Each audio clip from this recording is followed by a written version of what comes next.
finding the weekend so far? Well, it's hot and many, but yeah, absolutely delightful. I mean, it never ceases to amaze me how nice people are at these conventions, because I can only be nice for so long, then I revert to my horrendous self. That's the worst bit about it, really. But no, it's been entirely joyous.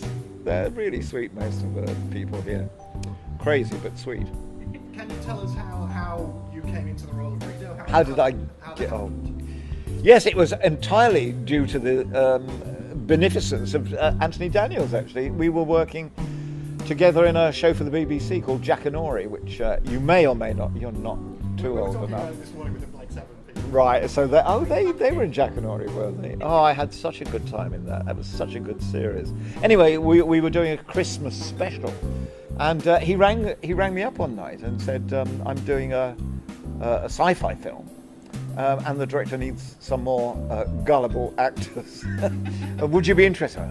Because every sci-fi film in the 1970s was Attack of the Killer Tomato, so I thought, oh God. But we were desperate for the work, so I said yes. So the next morning I turned up at Elstree Studios, or a week later or something like that, and to a very, very deserted Elstree Studios. Apart from the big sound stage, which is now the famous sound stage there, George Lucas sound stage. And there was a big mock-up of a few things at the one end of the sound stage, and a bit of the Millennium Falcon. I didn't know what it was at the time, so I went over and thought, oh, that's quite impressive. There was nobody around because it was very early in the morning. Apart from one guy in the corner, I went over to him and said, oh, you could get me a coffee, I'm desperate. I haven't had breakfast yet. And he went off and got me a coffee, and as he came back I said, do you know anything about a movie being made here? I'm supposed to see some bloke called some George. He said, I'm George Lucas. And that was how I got the job. God knows how I got the job after that, but he then gave me the job. So that's how I came to be in Star Wars. Did you ever think that when you were doing that, then you would then turn into such a controversial character many years later? Well, I hoped.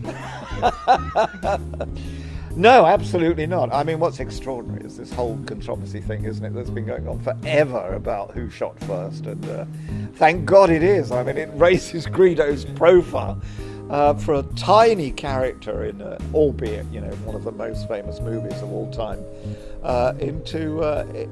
he's now transcended, like a lot of the characters from the early, I think we're called the legacy actors now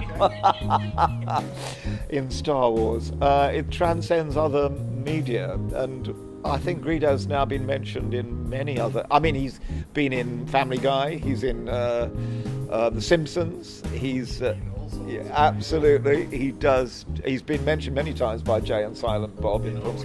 So he's, transcended all things. So I'm very lucky that controversy happened and came about. And incidentally, he did shoot first. I know, I was there. We were this close.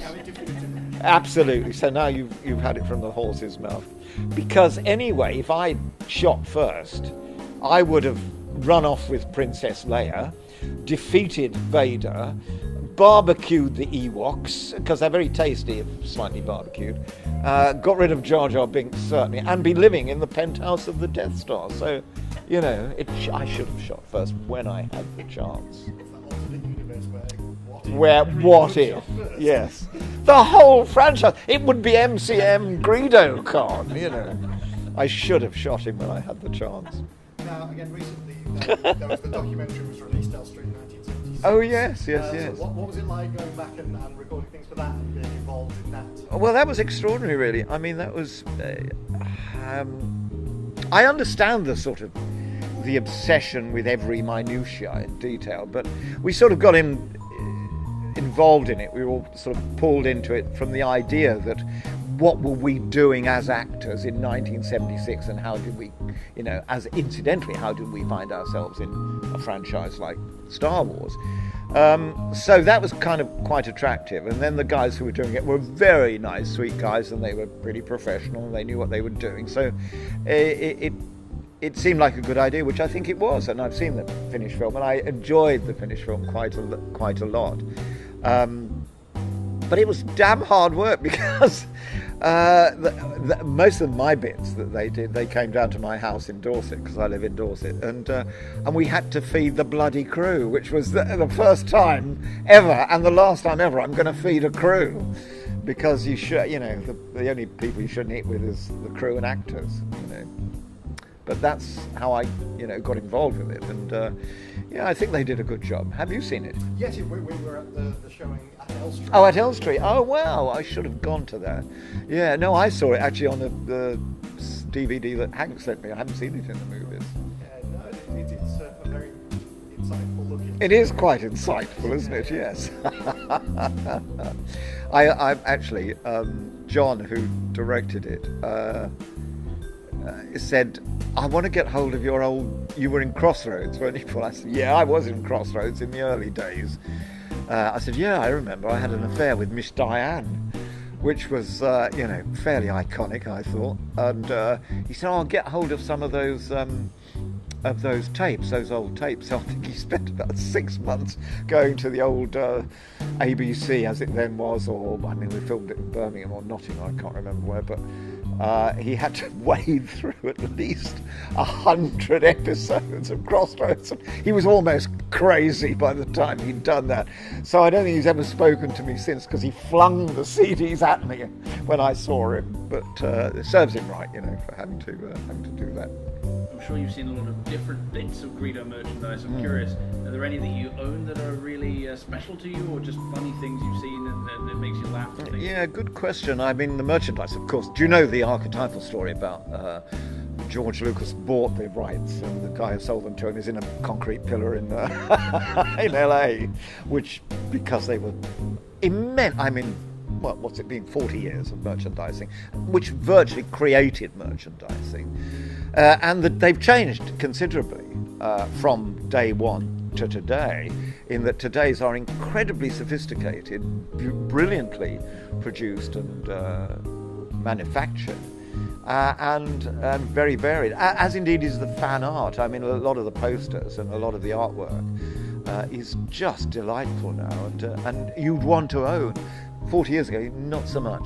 You didn't really want to own too much. But I do get sent bits and pieces from time to time. Thank God, Hasbro. Yes, I love you, Hasbro. They send me a few bits and pieces, and Funko and all that sort of stuff. So I have a little attic at home which has a few sort of special bits and pieces, as indeed some of the stuff that the fans do, which is tremendously talented now. And so we do keep a few bits, and every so often my wife says, that's got to go, and that's got to go. The funniest bit I ever had was, had a knock on the door from the postman. I live in Dorset, in a rural village, and the postman was there with a package this big, and it was the head of Greedo, which was about that big, from an American company, and I had no idea what to do. In fact, it's still in my attic to this day. I was going to put it on the roof, but I couldn't get it up there. Like the guy had the shark on his roof in Clapham. Well, I was going to have Greedo's head just sort of leaning over. I don't think my neighbours would have liked that too much. But yeah, so I do keep one or two odd bits. I did. It's a fairly well-known story now, but I did keep the gun that I used in the original scene, which was unusual because in the 1970s there was nothing from a movie you wanted. It was all junk. You couldn't wait to leave, basically. So, but the guns were great. The little guns that the props department had used in most of the first movie. All our handguns were German Mausers, which had had little bits of plastic put on them to make them look like space guns. And I liked mine. I thought, I'll take that for my kids who were very young. So I gave it to one of the boys when he was about 3, and he played with it for about a year, and then he snapped the plastic bit that they glued on off the front off. So I threw it in the bin.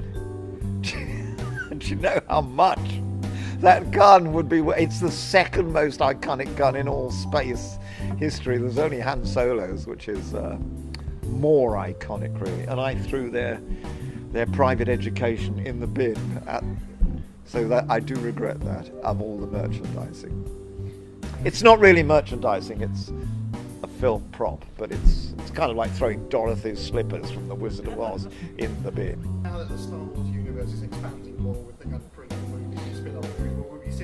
Greedo prequel? God, I hope so. That would be fantastic. I mean, I've retired. I don't act anymore. I retired about 2 years ago. But there is the odd job. My daughter's still in the industry, and she occasionally rings me up when she's doing a series or a film or something. Said, Dad, you know, there's this thing. Would you like to do that? They'd like you to come in. So if it's really nice and it's a warm hotel and a good daily fee, then I'll pitch up. But it would be marvellous to see Greedo. I mean, he has had other little sort of resurrections. I think Warwick Davis played a Rodian in The Phantom Menace, I think. And I asked him, I said, Warwick, was that supposed to be a young Greedo? And he said, George never told me. So it's all still debatable as to whether that was... And there is a deleted scene, I think, of that Lucasfilm filmed later on. But yeah, no, it would be fantastic. I thought he was going to appear in the Han Solo movie. I haven't seen that yet. So I haven't either yet, but is that the kind of place you would expect? you would expect him to be in that, particularly as it's going back to that period. But I don't think he is, not from what I've heard. But maybe there's room yet for Greedo's takeover, Greedo's franchise. How would you feel about revisiting it? Oh, I'd love to see somebody else do it. I mean, it would be great to just see the character come back and have because he was such a nerk. I mean, he was such a terrible assassin, you know. He did go to assassin college, but missed close range day. He was at home with Mrs. Greedo with a flare-up of green hair. So Grassy Knoll, he would have been fine as his first commission for Jabba, but unfortunately it was not to be. So I would like to see Greedo vindicated as to the kind of bounty hunter. Well, he's not really a bounty hunter or assassin. He was more a personal assistant really to Jabba. Of shooting, that's true. Yeah, he certainly did, I think, yes. Poor Greedo. Has anyone has anything else? I think that's about out of time, I'm afraid. Fantastic.